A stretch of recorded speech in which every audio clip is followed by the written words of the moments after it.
Hello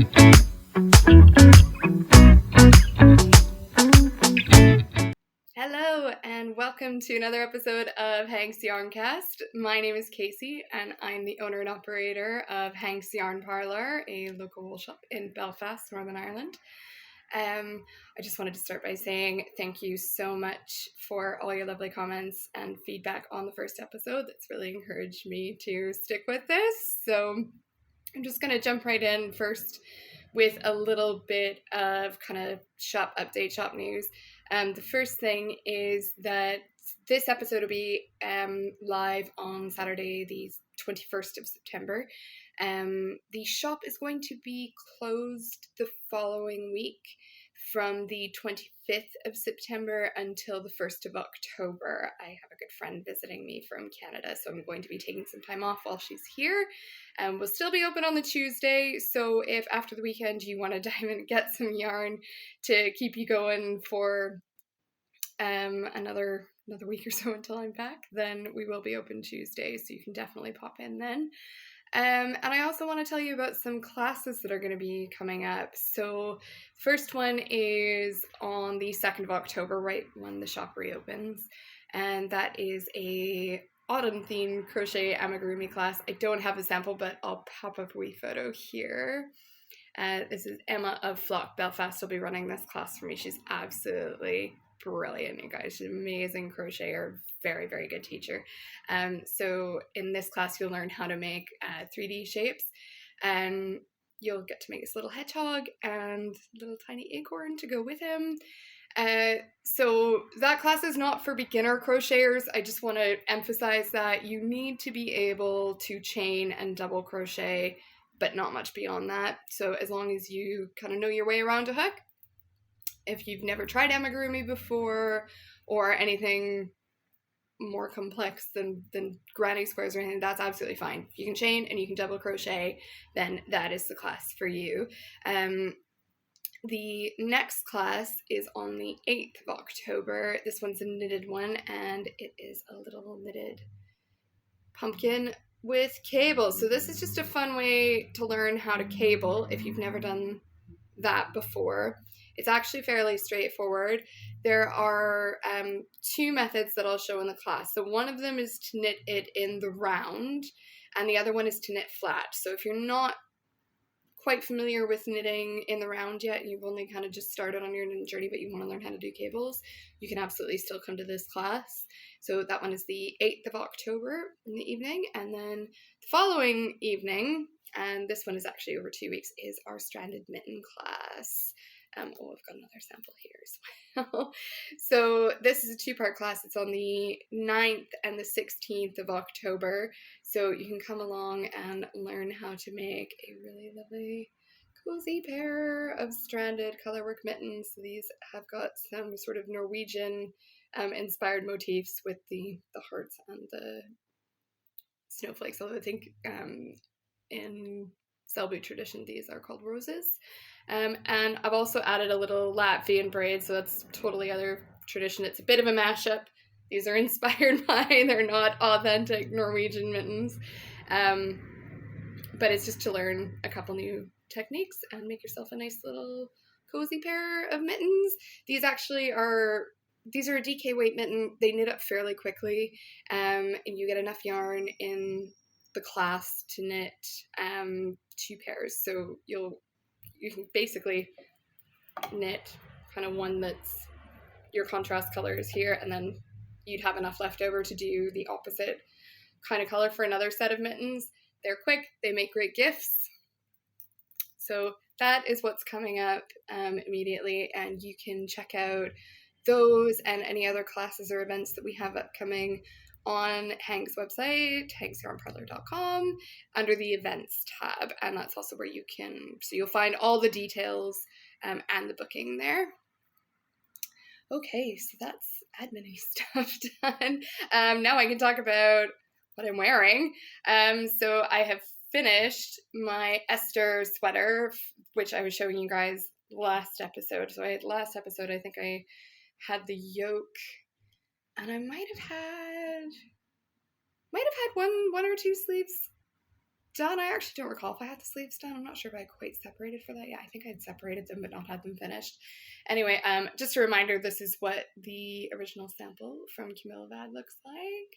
So it's a short sleeve, and I wanted long sleeves, which I've done. So I ended up using, I think about an extra 200, 225 meters or so, about not quite 2 balls of, this is the Rosario's for Balada. It's their silk and wool mixed DK weight, and that was plenty to do little double cuffs on them, because I did the double color and I thought double cuffs is just going to make this so much more cozy. I am absolutely thrilled with the way that this yoke is sitting on me as well. I've steam blocked it. I didn't fully wet block this one. I gave it a steam block, and that seemed like enough. All the stitches are just kind of sitting out really nice and flat. Everything's even. I normally, as much as I like knitting circular yokes, I find that they're not always super flattering on me. Probably because my row gauge is off and they end up sitting kind of lower or higher than they should.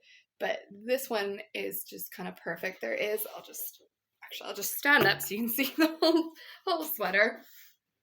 So that's it. There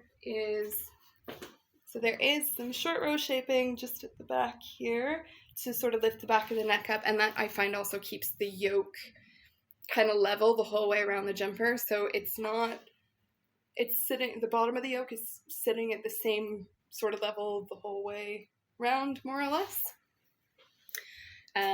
So yeah, that was my attempt at using up some of the yarn that was in my stash, particularly this orange, which was the Wensleydale Gems by West Yorkshire Spinners. I actually didn't end up using very much of this at all in the yoke, so I've still got, I think, about 60 grams of this skein left, so I'm going to have to find something else to incorporate it into, but really, really chuffed with this. You'll probably also remember from the last episode that I had to buy another full skein of this John Arbon. For about 2 rows worth of knitting at the bottom of the, no, it was more than that. I think it was about 5 rows, but anyway. So I've got a whole skein left over, and I think haven't got round to it yet, but I think I am going to perform some surgery on the cherry puff sweater that I had initially knit with that yarn. That's how this yarn ended up in my stash in the first place. So when I get round to taking the sleeves on that apart and reknitting them, then I will share that with you, possibly in the next episode. I might get onto that pretty quickly. I've also got my shawl. This is my Kaleidoscope shawl by Patterns by Justina Lorcaska. So I showed you this one last time as well, and it was finished except for the tassels. Now, I had said that I was trying to figure out how to do like layered tassels. I did find some tutorials on YouTube, actually, loads of them. And the basic idea, and I don't know why this didn't occur to me, is you're making 2 separate tassels and then layering them. So I did that. I made my green tassels. I wanted them to sit on the outside, and then I made some orange ones out of my leftovers. And the idea is basically that you kind of thread some yarn through the top of the tassel that sits on the inside or the bottom, and that kind of goes up the center of the outer tassel, like so, something like that, which was definitely getting the effect that I wanted. Unfortunately, it made the tassel like really a lot more bulky than I kind of wanted, so I ended up just sticking with green tassels. I'm not sure what I'm going to use these for, but they're made, so they'll get out of something else eventually. But then I kind of wanted a little bit more weight to them, because I really like having the tassels that kind of weigh the corners of the shawl down when you wear it around your neck. Like I would tend to wear it more like a scarf this way, so I want something that's going to weigh these ends down, because otherwise they're always like flying off the back of your shoulder. So what I did, I'm in full-on spooky season mode now, you guys, even though the weather is having some weird last-ditch attempt at summer at the moment. But I added some beads to the tassels. So there's a little pumpkin and a little skull on each one of my tassels. They're just kind of little subtle nod to spooky season there without it being like crazy overwhelming, but they're really making me smile right now. And if I decide to get bored of them, it is not a bother to snip off the tassels, take the beads off, and reattach the tassels. No biggie. But I just thought these are making me smile. So really, really loving those. Okay, so I do have one new cast on. Little bit of backstory for this one. So I knit myself, the Knitter's Dude, this cardigan back in 2020 at the beginning of the pandemic. It's a shawl colored cardigan that's based on the one worn by Jeff Bridges in the Big Lebowski film, which I adore. I really like that movie.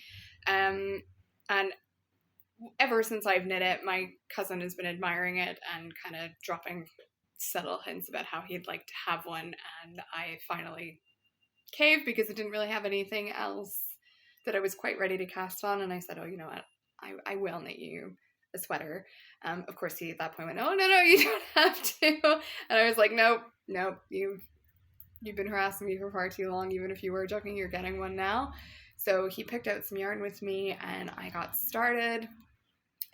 This is a bottom-up cardigan, so it actually starts with the sleeves, which I love because you can kind of cheat and use your sleeve as a gauge swatch. If you kind of get, so far up, get your 4 inches up or whatever, and it's way off, then you rip it out and it's just a sleeve. It's not, you're not halfway done a jumper and then going, oh, it's off. But if it is on, then you've got part of a sleeve knit already, and happy days, carry on. So secretly, I do kind of enjoy that you can use that little trick on a bottom-up sweater, even though I tend to knit more top-down ones. So just, in terms of the pattern, so it is a colorwork pattern, Aran weight, so it should be going fairly quickly for me. I'm having an absolute head melt of a time getting the main chart going. I just can't seem to get my brain to compute that color stitch needs to go in that space. So I have ripped this back about 8 times now, and I actually finally got this section of the chart finished, which comes up kind of just below the armpit, and then looked at it and went, it's not quite right. Like it looks too small. I know that's not going to fit him. And then realized that I'd been doing the sleeve for the size below the one that I should have been doing, so I had to rip it out again. Now the one thing that I will say is that I'm trying out a new technique, because this chart has some quite long spaces in it here where you need to carry floats quite far. Like this kind of space between here and here is over 20 stitches. It's massive. So I'm trying out the ladder back jacquard technique. So you can see on the inside, I've got my ladder backs every so often in here. And this is actually, I decided I wanted to do this rather than trying to manage traditional floats, because when I knit this for myself, even though the sleeve is the right circumference and it fits, it really has no give in it. There's no stretch whatsoever. And I find it just kind of a little bit irksome. Like it's not, I wouldn't go so far as to say it's uncomfortable. I just it feels constricting, and I would prefer that it had a little bit more movement like the rest of the sweater does, because like this stripe and even this little bit of color work down here are much stretchier. So I'm only doing it for the kind of the main chart, the sort of secondary charts I didn't bother. But I am finding that it is making it quite a bit more stretchy. There's like no puckering in any of this pattern whatsoever anywhere, so that's working out really well for me. I think I might continue to use that for similar charts in the future. It's definitely giving me more even. So the idea, but if you're not familiar with ladder back jacquard, so the idea is that every so often, I'll show you the inside here, every so often you kind of do a little make one stitch and you're going to purl those instead of knitting them. So you'll kind of have like these little random, this is sort of like a whole block of this blue color, and there's one random gray one, because that's where I'm essentially catching my float, but it's the ladder back. So on this side, it's this stitch here. And because that's actually becoming a stitch, it's keeping more yarn in there, which is keeping the elasticity. But it's purled and it hangs out on the back, so you don't actually see it on the front. Like even if I pull this apart, like I'd have to really pull it apart for you to see any of those stitches back there. So really enjoying that technique. Took me a little bit to get my head around it, and now that I'm just getting my head around the chart in general, I think we'll be okay. I do have a little bit of a criticism about this pattern if you've been thinking about knitting it, and that is so the way that it's written, you have instructions for the increases as you go. So the instructions for casting on the sleeve and the cuff, and all of the instructions for its increasing rate on one page. And it tells you to refer to a chart that is on a page at the back where all the charts are. And I would much prefer to have those together. The chart, the main chart anyway, where there should be increases in the chart, those are marked on the chart, so that is kind of helpful. But I dislike having to keep going back several pages to refer to another instruction. It's just not very coherent for me, and I'm finding that I'm making a lot more mistakes because of that. So the way the pattern is laid out and written is not my favorite. All the instructions are there. And they're not unclear either in the way that they're written. It's just in the layout of the pattern itself that I don't love. I just think that there's a better way to do it. Like I just think that all of the sleeve instructions on the charts should be together. And same with all the body instructions. I just think it would be a little bit more coherent. So anyway, that's just a little bit of a rant on the pattern. It has been melting my head a little bit. Normally I feel like, an Aran weight sweater like this, even a larger size, I would normally be done. I've been working on this now since the last podcast. It's been 2 or 3 weeks since I cast this on, and normally I would be finished both sleeves and working on the body by now, and I've had to rip this back so many times that it's half sleeve, and it's kind of driving me a little bit crazy, but I think we're on the right track now. I don't think I'll be ripping it out again, so hopefully on the next episode you'll be able to see a little bit more of this completed and more of the chart completed, if nothing else, so it'll look really lovely. For this I've been using Isager Highland wool, and so this is it's a 4-ply. I have been holding just to make up kind of this darker, I suppose it's kind of like, it's not quite navy, like it's mottled, so I've been using these 2 colors. So there's like a denim blue and a charcoal gray, and I've been holding those double to get up to the Aran weight, and it's kind of making a little bit of like a marled effect, but it's blending really well. I'm not getting too many patches where one color is dominating the other. The lighter blue kind of Air Force blue stripe in there is, oh, I don't have that ball with me. Got one right behind me on the shelf though, hold on. I have been holding Jameson Smith's.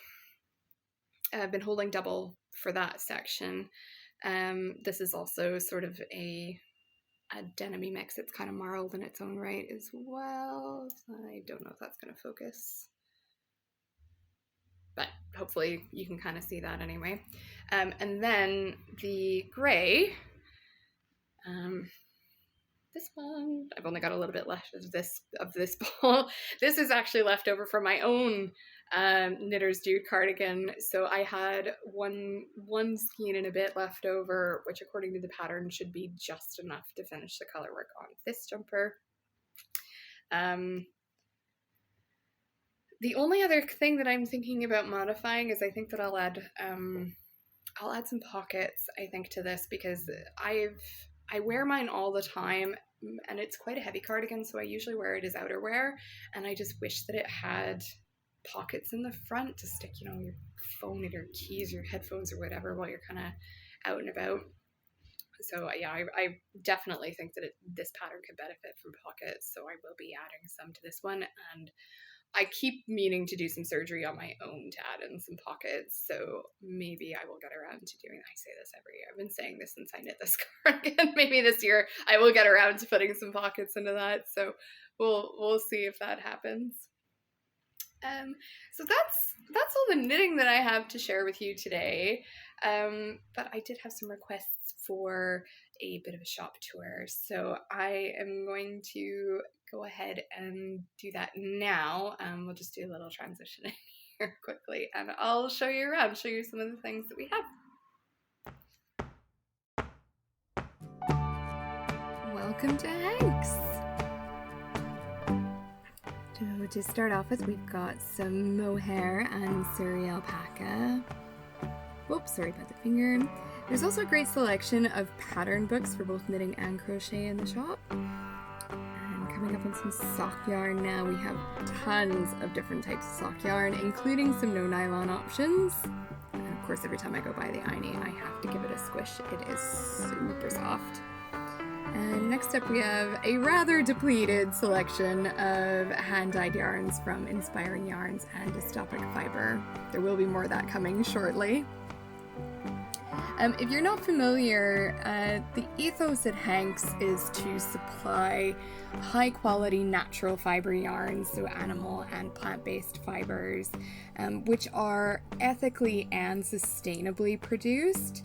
So many of our ranges are either Ecotex or GOTS certified. These are some lovely Aran tweeds. And some more Aran. I've just restocked the fancy stitch markers in the shop. How cute are these X-ray skeleton gummy bears? Oh my god, I love them.